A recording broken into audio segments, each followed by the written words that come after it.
Tonight, a massive federal cost-cutting campaign and its impact on Canadians.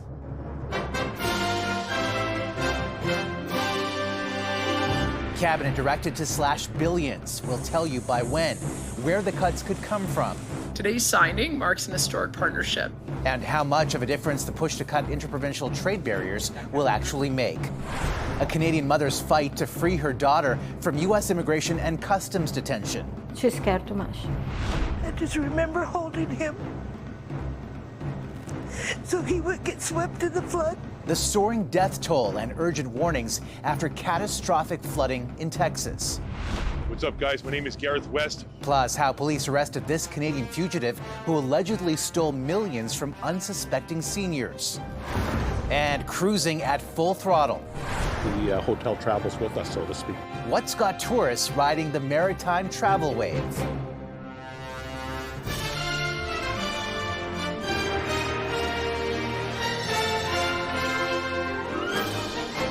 CTV National News with Omar Sachedina.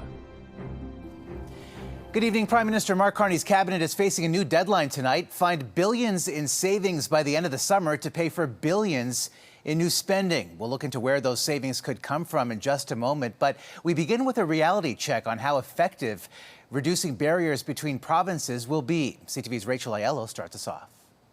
Being one within all the provinces, that will add over $200 billion to our economy. Ontario Premier Doug Ford touting the potential of Canada-wide free trade after signing new cooperation agreements with Alberta. Today's signing marks an historic partnership founded in a mutual ambition to reach the full potential of our provinces.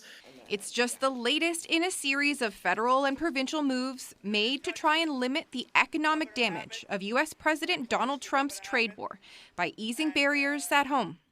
Ford today touting the potential payoff of eliminating this red tape, echoed recent messaging from Prime Minister Mark Carney and his ministers. As much as $200 billion in lost opportunities. But a new report out today from a left-leaning think tank argues that the notion that resolving such issues could lead to more than $200 billion in economic gains is pure fantasy. One of its authors warning Canadians of the potential service and safety trade-offs of less regulation. They need to be asking questions, right, of their premiers to make sure that we're not risking more than we're gaining, right, in terms of economic benefits. Meanwhile, one of the authors of the report where the $200 billion figure originated acknowledged politicians have oversimplified his analysis. It's also an estimate that we put forward that represents the maximum possible gains from fully eliminating all of the internal trade barriers in Canada, which so far no government has put anything on the table to actually achieve that objective.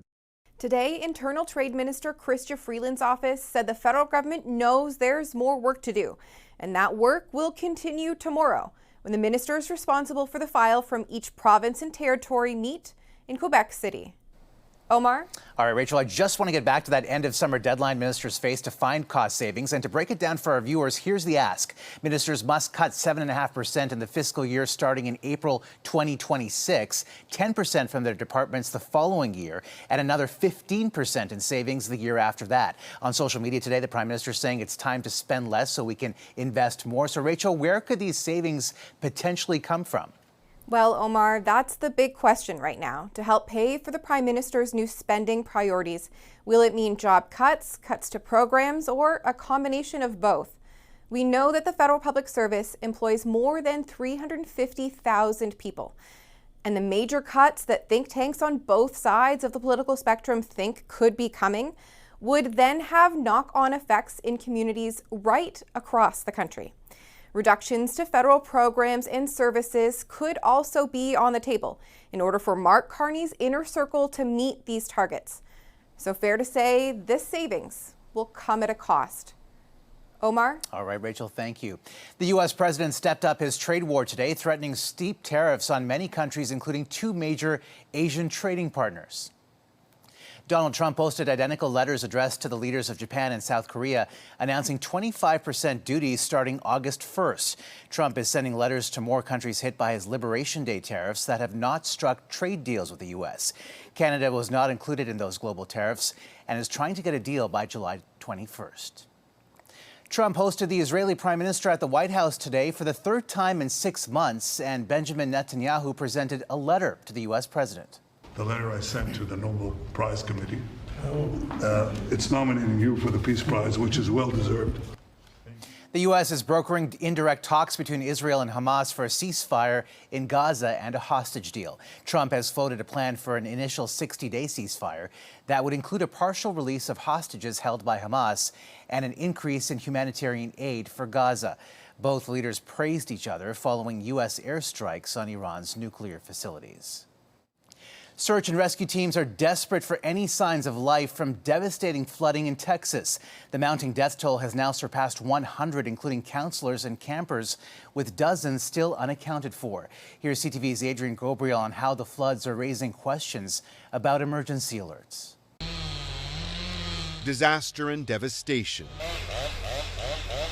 As the search and rescue soon shifts to recovery, the full scale of this tragedy is coming into focus. Dozens of children have been confirmed dead, with another 10 campers and 1 counselor as of this morning still missing from a Christian girls' camp known as Camp Mystic. I've lost near friends, best friends, my boss, my godchildren, my house, my car. The Guadalupe River saw floodwaters rise 8 meters in just 45 minutes. The area, a popular sleepover summer camp destination. I was going up to the top bunk, and we had one choice, and we had to swim out of our cabins. This footage shares a glimpse of just some of the 850 life and death high water rescues that took place. The owner of an RV park sharing the horror that hit early Friday morning under the cover of darkness. You could see the lights of vehicles getting washed off from upriver, and you can hear honking. You couldn't see anything, but you can hear honking and you can hear the screaming. Even before this disaster, concerns were raised about cutbacks to the National Weather Service. The agency says timely forecasts were issued in the lead up to the deadly surge, though the mayor of Kerrville, Texas, admitting he never received a flood warning alert on his smartphone. Everyone here, if we could have warned them, we would have done so. And we didn't even have a warning. We did not know. The city manager of Kerrville asked today why an evacuation order wasn't issued. It's very tough to make those calls because what we also don't want to do is cry wolf. An answer that will do little to bring comfort to those whose loved ones were swept away. With the U.S. president signing a disaster declaration for Kerr County, Texas, Federal Emergency Management Agency resources have been deployed, just as ongoing discussions to close down FEMA are still taking place. President Trump is expected to visit the hard-hit region on Friday. Omar. Frightening images. All right, Adrian, thank you. Canadian families have been hit hard by a Trump crackdown. The U.S. Immigration and Customs Enforcement Agency, or ICE, has detained dozens of Canadians. CTV's Heather Wright spoke to a mother fearful about the fate of her daughter. It has been more than 3 months since Maria Estela Cano watched as her daughter was arrested in Florida, and she's been fighting to get her released ever since. It's really horrible for her, horrible. You say they punish people for nothing. Cano says her daughter, Paula Callejas, was taken into custody after a fight with her then boyfriend. She scratched him after being shoved to the ground. The Canadian designer was living in Florida where she was building her swimwear business and waiting for her visa application to be processed. After being charged with a misdemeanor, she was handed over to Immigration and Customs Enforcement known as ICE. Since then, Callejas has been moved to multiple detention centers, sometimes crammed 6 people to a cell. She is currently in Arizona, where her anxiety medication has been taken away, and the family says they are struggling to get basic information about her case. She's scared too much. She's scared. And she's saying, Mommy, I'm asking, but please let me go, let me go. Like, why keep her there? As part of its immigration crackdown, the Trump administration has pushed ICE to make at least 3,000 arrests a day. They say the targets are murderers and drug dealers, but many more are being caught up in the raids. Global Affairs Canada says at least 55 Canadians are currently in ICE custody, a number the government says is typical, though they note it can fluctuate. While Global Affairs won't provide specific information on Kalea's case due to privacy, they say consular officials are in contact with local authorities to gather more information, as well as with the individual to provide consular assistance. At least one Canadian, Jasmine Mooney, has been released after being held for nearly 2 weeks. While last month, Canadian Johnny Noviello died while in ICE custody. His death is under investigation. Paula Kaleha's family says it was the death of Noviello that prompted them to speak out. While they are able to speak with Paula multiple times a week, they say her mental health is suffering and they worry she might not make it home alive. Heather Wright, CTV News, Mississauga, Ontario. New details are emerging about the prison attack that led to the death of BC serial killer Robert Pickton. Corrections Canada says another inmate attacked Pickton in the common room at the maximum security prison in Quebec last year. Guards stopped the initial attack, but the inmate then proceeded to break off a broom handle and thrust the jagged edge into the killer's face. Robert Pickton was convicted of 6 counts of murder, but is believed to have killed dozens more women in BC. And an escaped convicted killer is believed to have crossed the border from Quebec to Ontario, with a manhunt underway in both provinces. Staff at a maximum security prison north of Montreal discovered 69-year-old Laurie Bill Germa was missing late Saturday. He was found guilty of first-degree murder in 1992. At least 3 other inmates have escaped from this institution in the last 16 months. Corrections Canada says these incidents are rare. The alleged ringleader of a massive, sophisticated scam that preyed on unsuspecting seniors for millions has been arrested. Wanted by Canadian and U.S. authorities since March, the suspect could face decades in prison. Here's CTV's Matt Gilmore on where he operated from and how he pulled it off. The rough estimate is a $2 million investment. He presents himself online as a wealthy real estate investor. But if the allegations against him are true, much of Gareth West's money was really coming from an elaborate conspiracy to defraud unsuspecting seniors across the United States. West is one of 25 Canadians formally accused in a U.S. federal indictment of running a grandparent scam, where fraudsters trick individuals into believing a loved one is in legal trouble and in urgent need of bail money. Jeff Horncastle is with the Canadian Anti-Fraud Centre. At that point, a second suspect normally comes on the phone claiming to be law enforcement or a lawyer, requesting for the payment, typically in cash. What's up, guys? My name is Gareth West. 23 of the 25 defendants were arrested back in March, but West and one other have been at large since. The RCMP says West was arrested on July 4th in the town of Saint-Colomban, about an hour north of Montreal. Police say he did not resist arrest and is now facing possible extradition to the United States. In the indictment, the U.S. attorney in Vermont alleges West was one of the leaders of the conspiracy that defrauded seniors of $21 million over a 3-year period starting in the summer of 2021. West is also accused of money laundering and, if found guilty, could face up to 40 years in prison. Last year, police raided 2 buildings in the Montreal area allegedly being used as call centers for the scam, including this one in Pointe Claire. We discuss scams in general, how they come from overseas for the most part, but this it proves that it's not always the case, and highlights the importance of reporting to your local law enforcement and to the Canadian Anti-Fraud Centre. He says the grandparent scam alone costs Canadians a reported $33 million every year. But that's just the tip of the iceberg. The Anti-Fraud Centre estimates only 5 to 10% of fraud gets reported. Always try to make the outgoing phone call, especially when there's a request for money or personal information. Matt Gilmore, CTV News, Montreal. Persistent wildfires raging through parts of northern Manitoba are fueling added layers of stress and anxiety for people constantly preparing to flee at a moment's notice. Here's CTV's Alex Karpa on the fresh threats.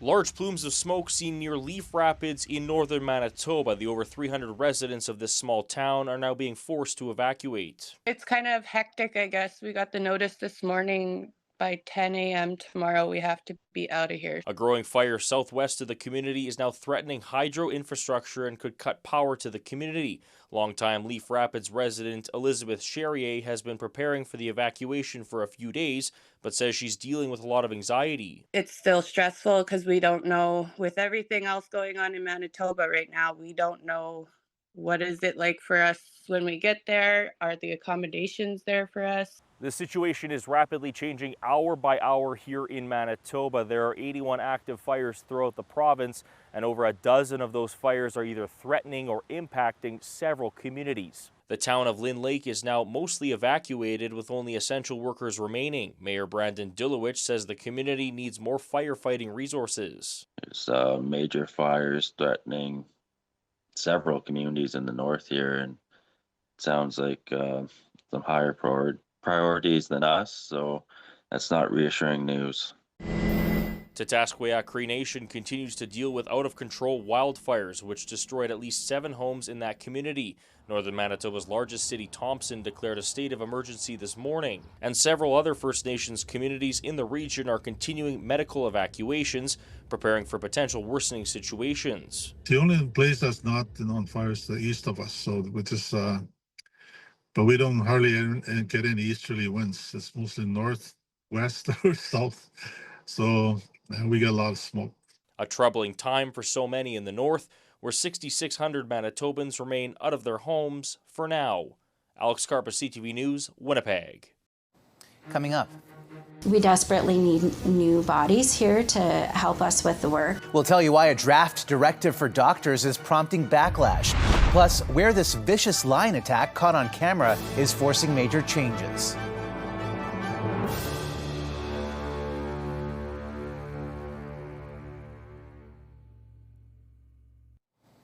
A draft prescription to address a chronic doctor shortage in Prince Edward Island is triggering anger and frustration.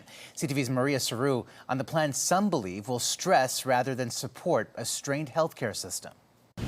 In some PEI clinics, hallways are filled with frustration. We desperately need new bodies here to help us with the work. Back up a year ago, we had a lot of optimism, we had a lot of hope. That hope followed months of consultations, which led to a groundbreaking physician services agreement last year. But then a draft operating guide landed, packed with patient targets doctors say they never signed up for. We started out being very involved, but unfortunately, things went off the rails. Health PEI's plan calls for family physicians to have 24 appointments per day, taking an average of 15 minutes each and 1,600 patients per doctor. Canada's College of Family Physicians says the most recent numbers put the national average closer to 1,400 patients per doctor. Adding the proposed benchmark could affect quality of care. There's no way that we're going to be able to perform patient care at near the level that our patients expect and deserve.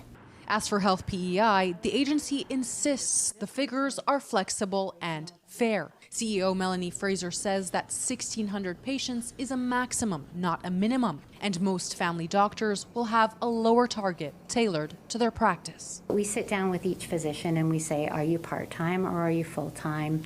Do you have staff in your office? How complex are your patients? She adds what's been proposed isn't far from standards seen in other provinces. But doctors say their colleagues are considering quitting. There are pillars of various communities who we would never expect to consider leaving the province, who are considering leaving the province. PEI has the highest rate of adults without a regular doctor of any province. Physicians say whatever happens next could determine who hangs up their stethoscope and who holds on to it. Maria Saru, CTV News, Charlottetown. Still ahead, how TikTok's latest move is affecting thousands in the Canadian arts scene.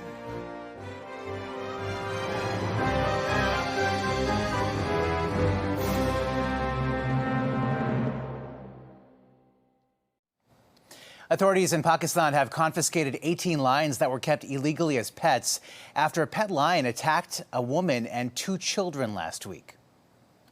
8 people were arrested after authorities raided 38 lion and tiger breeding farms. The animals often used as status symbols. New regulations require people keeping big cats to have a license, and a new crackdown is now enforcing that. It comes after one of the pet lions escaped and lunged at a woman and her children in a street. She suffered scratches and bruising, but her kids remain in hospital with non-life-threatening injuries. The lion's owner has been arrested. TikTok says it's pulling itself as a sponsor of major Canadian art institutions as it prepares to shut down operations in Canada. The social media giant has partnered with TIFF, that's the Toronto International Film Festival, since 2022, and the Junos since 2020. The federal government ordered TikTok to shut its Canadian operations, citing national security concerns, though Canadian users can still access the app. Stunning shots of animals, mountains, and glaciers were featured in the portfolios of those competing for International Aerial Photographer of the Year. Photos like this one of a spinner shark hunting a school of fish were featured in the winning portfolio, taken by Joanna Steidel from New York. Organizers received over 1,500 entries from around the world by photographers taking shots from above, often using drones or from planes or helicopters. This was the first year of the competition, highlighting the unique perspective. Spectacular images still ahead. Seeing new places, revisiting old places. We were here, like my wife said, about 20 years ago. When I've been here, I've always found it nice. A big boost to the Maritimes. Why are thousands of tourists cruising into Halifax this year?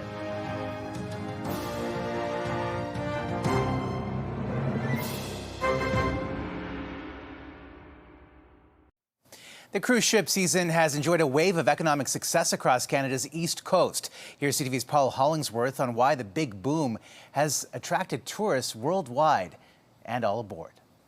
A sunny day marks the arrival of another cruise ship. Now we're into like a ship almost every day. Over the next week and a half, 10 cruise ships will visit the Halifax waterfront. Thousands of visitors will see the sights, walk the boardwalk, take pictures, even rent a bike and go for a ride. Seeing new places, revisiting old places. We were here, like my wife said, about 20 years ago. When I've been here, I've always found it nice. The cruise industry brings 350,000 passengers to Halifax each year aboard more than 200 ships. We've cruised a number of times before, and it's a nice way to get introduced to a number of different destinations without actually having to unpack and travel to those destinations. The hotel travels with us, so to speak. Many associate the cruise ship season as only being in the summertime, but these massive vessels come here until mid-November. And they are bringing people from all over the world. Number one clientele on cruise ships would be Americans. But after that, you know, we get a lot of Canadians, we get a lot of Brits,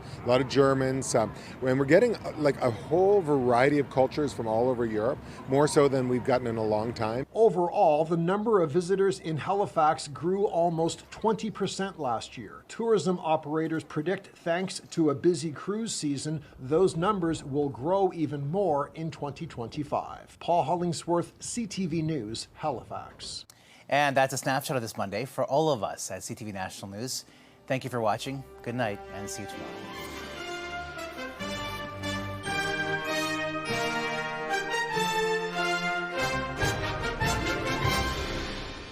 Canada's #1 newscast for excellence in journalism. We begin tonight with breaking news. CTV National News with Omar Sachedina, winner of the Canadian Screen Award for Best National Newscast. Watch weeknights at 11.